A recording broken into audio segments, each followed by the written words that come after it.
It was small and naked and vulnerable, a long-necked bundle of pink flesh that was so light he could barely feel it on his hand. Its head was the same size as its body, and the little wings were barely formed flaps of skin with bumps that were the first signs of feathers. It had an almost imperceptible pale yellow beak, and the eyes were just dark circles beneath the translucent pink skin.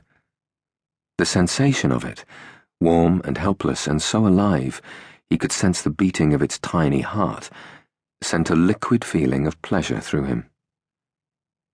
But there was another feeling too, an underlying tension he didn't recognize, but that made him feel quite breathless. Could he?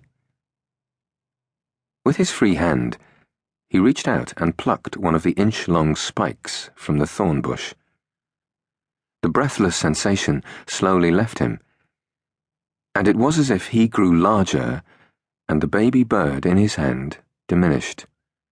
He hesitated, still not certain, waiting for a sign. The little bird opened its beak. He smiled, and very deliberately forced the needle-sharp thorn through the fleshy covering and into the center of the helpless chick's eyeball. It squirmed between his fingers, but he held it tight. The tiny mouth opened and closed in soundless agony. He selected another needle from the bush. It was very informative. Each chick reacted in a slightly different way to the application of the thorns.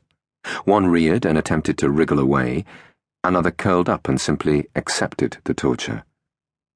As he completed each experiment, he dropped the dying birds onto the leaf mold at his feet, with the wooden spikes still protruding from their blind eyes. "Gaius!" His mother's cry came from the direction of the camp, and he realized he was late. He dropped the last chick to join its siblings and lifted his foot to bring the nailed sandal they called a Caligula down hard on the tiny pink bodies, twisting and turning the sole until what had once been perfectly formed baby blackbirds were just a red mess among the disturbed dirt. "Coming, Mother!" he shouted. In his excitement he almost forgot the bundle of sticks, but he picked them up and began to run towards the sound of her voice. It would soon be time for dinner. Chapter 1. Rome, AD 36. Rufus sat with his back to the warm bark of a pear tree and pondered his future. For the first time in his life, he was tortured by the luxury of choice. Should he stay with Cerealis, or should he accept the animal trader's offer?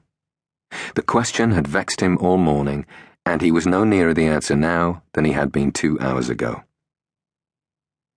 The household of the fat baker had been his family since he was 6 years old, and he considered himself fortunate. How else could he feel when Cerealis showed enough regard for him to allow a slave to decide his own future? He was learning a trade, he did not go hungry, and he had never been beaten. So, stay with Cerealis, it was obvious.